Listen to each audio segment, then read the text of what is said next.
The legacy media has given up.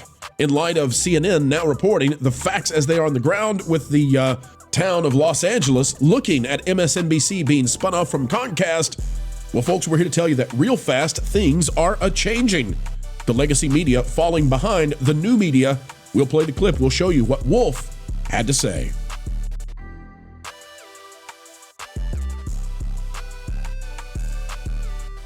Hello, folks. Welcome back to the Pro Channel, where we, as ever, endeavor to explain entertainment, keep you ahead of the culture curve, and we love doing so. A passion? Yes, indeed. All we ask is that you click the like button, and folks, we'll get started with a very, very interesting piece today on CNN. Try not to become MSNBC. Is that even still their own name? We'll tell you, the legacy media has gone insane. Here we go.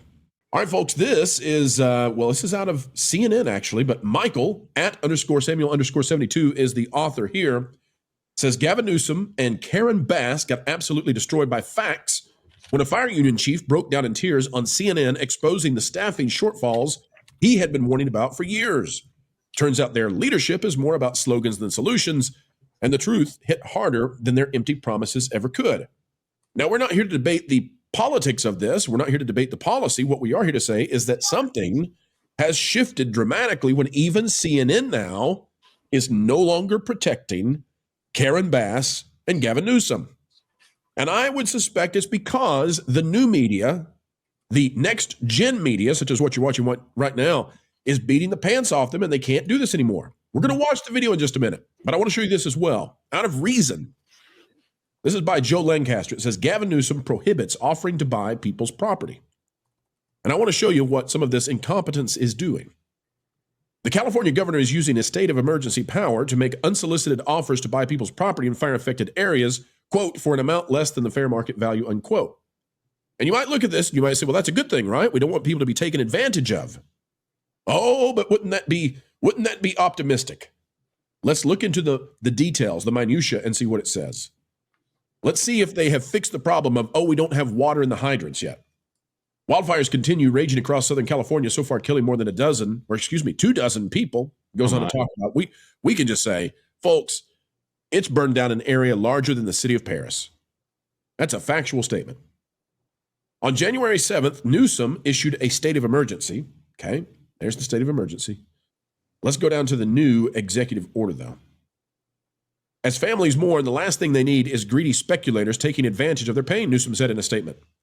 I have heard firsthand from community members and victims who have received unsolicited and predatory offers from speculators offering cash far below market value. Somehow their homes were burning. We will not allow greedy developers to rip off these working class communities at a time when they need more support than ever before. Today's executive order gives homeowners breathing room and protection by prohibiting unsolicited lowball offers for their property in fire-affected areas, added California Attorney General Rob Bonta. Newsom issued the order during a state of emergency, which is how they handled the pandemic. Now, here's what's actually going on, folks. This is preventing you from receiving an offer for your property that is less than what it was valued at the beginning of January. Well, guess what? All of that property is worth less today because it's part of a hellscape. All of that property is worth less today than it was at the beginning of January. So what this actually is doing is it's preventing people from receiving offers to pay the current fair market value because they're not allowed to receive that. They have to have offers for the fair market value from the beginning of January. And you might say, well, that's to prevent predatory activities. And I would throw this at you. That's a noble cause. There's another thing here, though, which is it might be preventing people from leaving California. Of course it is. Yep. It's also socialism, if I can point that out as well. It's which is socialism is just communism with better branding. The government coming in and saying that they have a say in whether or not you can sell your property for the value that you want to sell it. There could be any number of reasons that it might be to the advantage of the owner. There may have been something like a building on that property being condemned and not being under public scrutiny that it was condemned, or things like that people may want to get out. People may just want to be out of that area. They may want to cut and run, and the government has no business If someone is in need of money and someone wants to say, I will buy it for this much, the government has no right to say, no matter what that value is that's being offered, to come in and say, no, you can't do that. They maybe should produce some kind of public awareness campaign. They maybe should do some kind of advocacy group. But trying to say that the government has a yes or no, especially considering the stories we're hearing about red tape and bureaucracy there, who is the person who gets to decide whether or not these properties get sold? I don't know who they are, but I don't trust them. So, well, here's the thing, and I'd love to see what the rest of the panel thinks. We'll play the CNN clip in just a minute. Imagine that you just owned in the Palisades a 16-bedroom home. Let's say that it was 15,000 square feet. Let's say it was immaculate, worth millions and millions and millions and millions of dollars, and it's burned to the ground.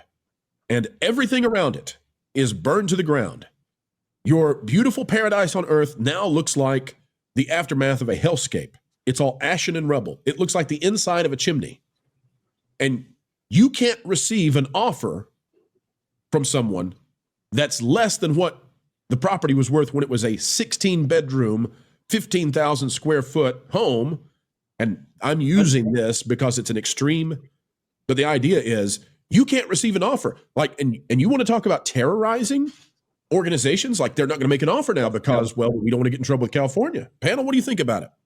Well, I'll add, as someone who used to live in California, as someone who used to live actually in Encino, in that particular area, California makes it a living hell pretty much for you to live there. Cost of living, cost of running a business, cost of owning a house, all of that.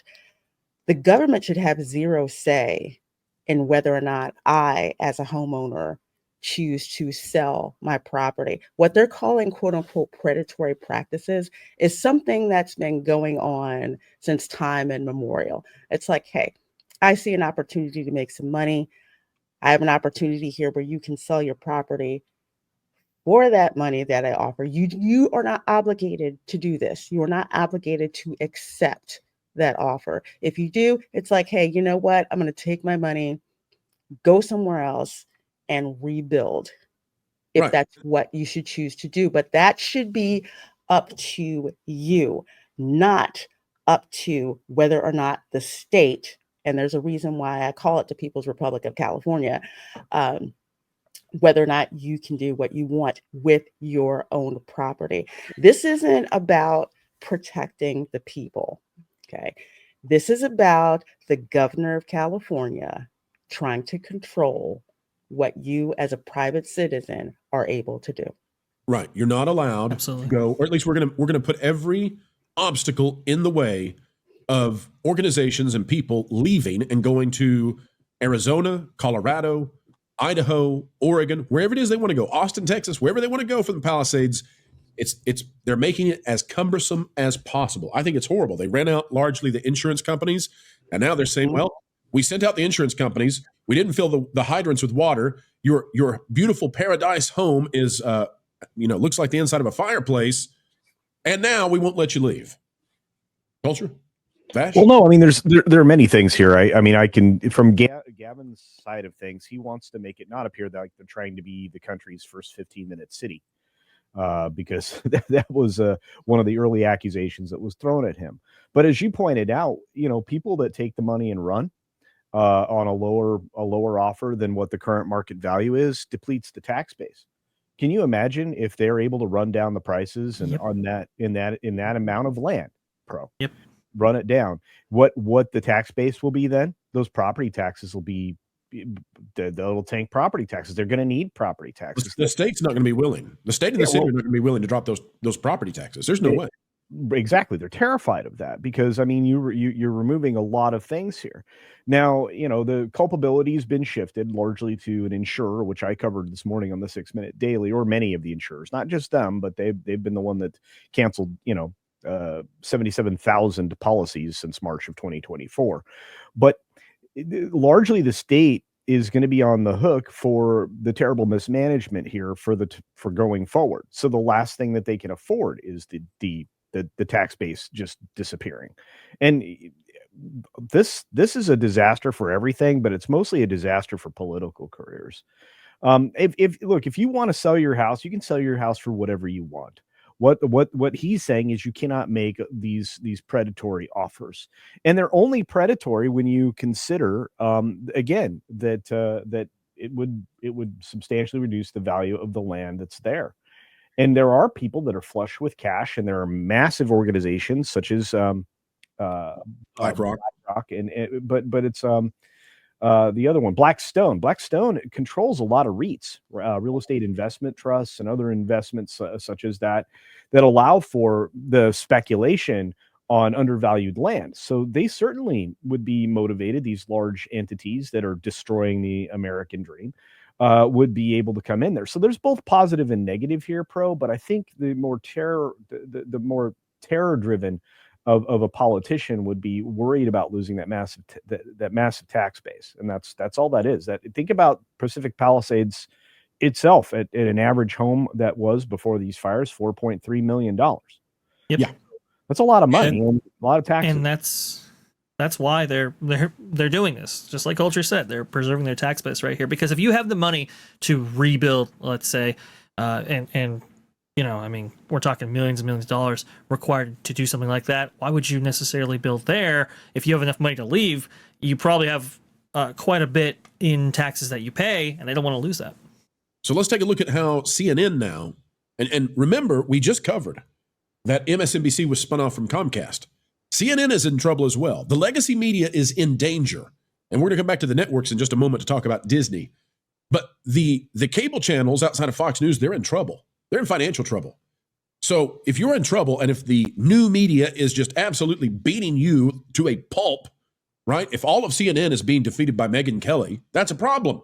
So they're adjusting now, and that's causing people like Karen Bass and Gavin Newsom to lose their mouthpieces, their official narrative. So here's what CNN is now putting out there for their viewers, which may lead to their viewers deciding they've had enough of whatever is going on in the Golden State. Here we go. Not long before deadly wildfires broke out in Los Angeles, firefighters were sounding the alarm about major staffing shortfalls inside the city's fire department. Our senior investigative correspondent, Kyung La, digging into the story for us. Kyung, a new CNN analysis backs up those concerns about staffing. Tell us more. You know, we've heard sort of the back and forth about fire budgets involving the current mayor, but this is an issue that precedes this mayor. This is years in the making. The fire department has warned of dire consequences, saying that they need more money, they need more firefighters, and they warned of this as recently as last month. At that commission meeting, you said, it's dire, someone will die. It's eerie listening to your words because that's what occurred. So the fascinating thing from our vantage point covering entertainment and the media is that this kind of honesty typically is curtailed and curated on the legacy networks and channels. Yet here is CNN saying that this is perhaps a generation, perhaps a decade or more of corruption in California. They would never, ever, ever, ever say that if not for the independent journalists on YouTube, The Green Machine, and X that are holding their feet to the fire now. So, panel, I want to open it up to you and just ask, do you think that we are beginning to see a healing pattern in the legacy media, even if that's not what they want to do, even if CNN doesn't want to do it? It seems to me that they're being forced to do it. And I just want to know if you agree or disagree. I think they are being forced to do it because there's been a lot of things that are on the record. I believe Fire Chief Kristen Crowley was saying at, I think it was a city council meeting, talking about how a lot of their engines were in a boneyard, not being used. Apparently, there was a big expose by the LA Times. LA fire officials could have put engines in the Palisades before the fire broke out. They didn't. You have a couple of officials within the department saying that engines could have been staged in the Pacific Palisades when it was apparent that the risk of fire was going to be very great during that time. They failed to do so, and the report actually lists 40 fire engines being available. Now, Kristen Crowley said that 40 engines were in the boneyard. Apparently, at the time, we thought that was maybe 15%, 20% of their fleet. But if 40 engines, which, each one of these run about $1 million, $40 million worth of equipment was in the boneyard, not being maintained or fixed because of a lack of maintenance technicians. Talking about half the fleet right there. And this goes back years. We saw with that 117 million gallon reservoir, I believe the Inez reservoir, if I'm not mistaken, Inez, that had been empty for years there, even though Proposition 1 was passed in 2014, in which the voters of California had approved of bonds to be levied in order to raise money for water reservoirs and water capture. And where did that money go? So the issue that I think Gavin Newsom, Karen Bass, and the leadership associated with Southern California find themselves in is that the level of damage, when you're talking about the loss of 20,000 structures, over 40,000 acres burned, it puts too much of a spotlight on what has been, I think, very correct practices undergone by some officials and leaders in this area. Right. And it's interesting to watch because the mainstream, the legacy, the dinosaurs, they had a gatekeeping system that they've maintained now for decades and decades. And that has largely been broken through now. In fact, it may have been obliterated. And so we're actually now on CNN, getting some criticisms of the one-party state. So I don't know if this is the beginning of a sea change. I actually think it's a little too late. Like, I don't think that CNN and MSNBC can be salvaged at this point. Maybe CNN could just be an airport lounge, news kind of thing where you sit down and you look up and go, oh, well, there's CNN. I remember when that was on, in homes and on cable. It's pretty much a noise machine now anyways. Exactly. Lorena, are you agree or disagree on the idea that the legacy media is being forced by the new media to do a much, much better job? Oh, they're definitely being forced because they're losing viewers. I mean, even like my aunt and uncle, they would watch CNN religiously. Now they don't. They'll look at stuff on YouTube to get news. So they're going to have to change in some kind of way because people on the whole do not trust the establishment media. So like I've said in other shows, you're more apt to go see a live stream on YouTube with Meemaw with her phone talking, pulling up articles on her own and talking about it, as opposed to someone on CNN who, has something against we'll say the incoming administration coming in, and are more about what they want to push out instead of what the unbiased truth is. That's right. Trust is the currency that gets you behind the door into people's homes. When it was Disney putting stuff onto Disney Plus that parents largely don't want their kids exposed to without parental oversight, that trust was broken. Disney Plus struggled to get the subscribers they needed. When it comes to the cable news channels like CNN or MSNBC, when people said, hey, wait a minute, the reality on the ground doesn't seem to match the reality that's being presented to me 24/7, then the trust was lost there as well. How they'll regain it, I don't know. But kudos to CNN, at least in this situation, for having covered this more sincerely than we're accustomed to. And folks, let the credits roll for this one. Well, it is in the bank. We are done here. We're over and out. But before we go, there's one thing we must shout to you, and we do it in the kindest way possible. Folks, it would be such a pleasure if you could consider clicking the like button, share, subscribe, and that notification bell. Click it, stick it to the algorithms. You bet. Don't forget also, as you get ready to leave, drop a comment down below if you have not yet, for we would love to know what's on your mind. A mind is a terrible thing to waste, so waste not yours. Join a community dialogue. Folks, as we get ready to leave, we say to you, and we mean it, keep learning, keep growing, and no matter what the world might do or what your station might be, up or down, you keep having fun.